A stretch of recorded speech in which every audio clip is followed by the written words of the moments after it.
下來繼續來看桃園市一間真出名的湯包店。昨暝雅士行的員工來換雅士桶的時陣，一個醒哦，結果雅士漏出來，引發着爆炸。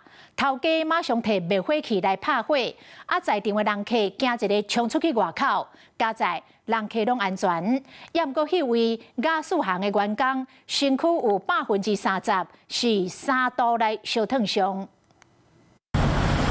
規棟土地厝雄雄準一個正大個，本來店這個魚煞是嘛害一個，可能櫃台頂的物件攏噴去到外口，落佇個頂仔骹。要你食飯的人客，正在作業的員工，含豬肉要牙條的，就驚一個趕緊走出去。瓦斯行的換瓦斯不正，稍微嘣一聲而已啊。那當時沒有客人拿，好像有一桌吧，那麼嚇壞了，跑掉了。塗骹亂七八糟，灶骹嘛攏混甲烏氣，起爆前較無1分鐘。送雅士人用車塞2大桶雅士，才行入開放式的灶骹無偌久爾，想袂到就發生起爆意外，大家攏就驚。瓦斯送貨員與裝卸更換瓦斯鋼瓶時，不慎造成瓦斯外泄，並引發火警。員警獲報立即到場，封鎖周邊區域，疏散民眾。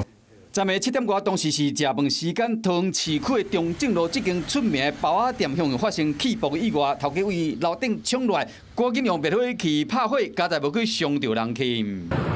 火真緊就拍花，雅士行48歲一個姓柯的送貨人員有受傷，伊當時上挖這個雅士桶，所以講規身軀差不多有30%的3度燒燙傷，加在閣在人。